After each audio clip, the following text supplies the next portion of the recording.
4 years, my backyard was an unofficial shortcut for the neighborhood, thanks to the HOA president's tacit approval. My property, a corner lot with a lush lawn and a small garden, bordered a community path. Residents, dog walkers, and kids on bikes trampled through daily, eroding the grass and scattering litter. I politely asked the HOA to address it, but Mrs. Callahan, the president, dismissed me, claiming it was community access. I checked the bylaws. My land was mine, not common property. Frustrated, I decided to act. After a decade of tolerance, I installed a 6-foot wooden fence around my yard. It was a Saturday project, with posts sunk deep and panels painted to match my house. The transformation was immediate, no more muddy footprints, no more stray wrappers. The neighborhood noticed, too. By Monday, Mrs. Callahan was at my door, red-faced and fuming. "You're blocking community access?" she snapped, clutching a clipboard with a petition already signed by a dozen neighbors.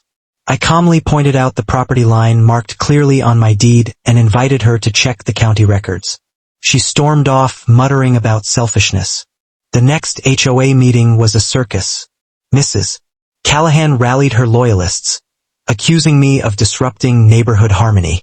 I brought my deed, survey maps, and photos of the damage, trampled flowers, worn paths, even a broken sprinkler. "This is my property," I said, "not a public park." The room split. Some neighbors supported me, tired of entitled shortcut takers. Others, egged on by Mrs. Callahan, demanded I remove the fence. One even suggested the HOA fine me for unapproved modifications. I countered that the fence complied with all regulations, which it did. I checked. Tensions escalated when Mrs. Callahan tried to organize a community protest to tear down my fence. That's when I got a lawyer. A cease and desist letter citing trespassing and harassment shut her down fast. The neighborhood gossip exploded. Posts from locals called her out, some praising my stand. "About time someone stopped her power trip," one read. Within weeks, Mrs.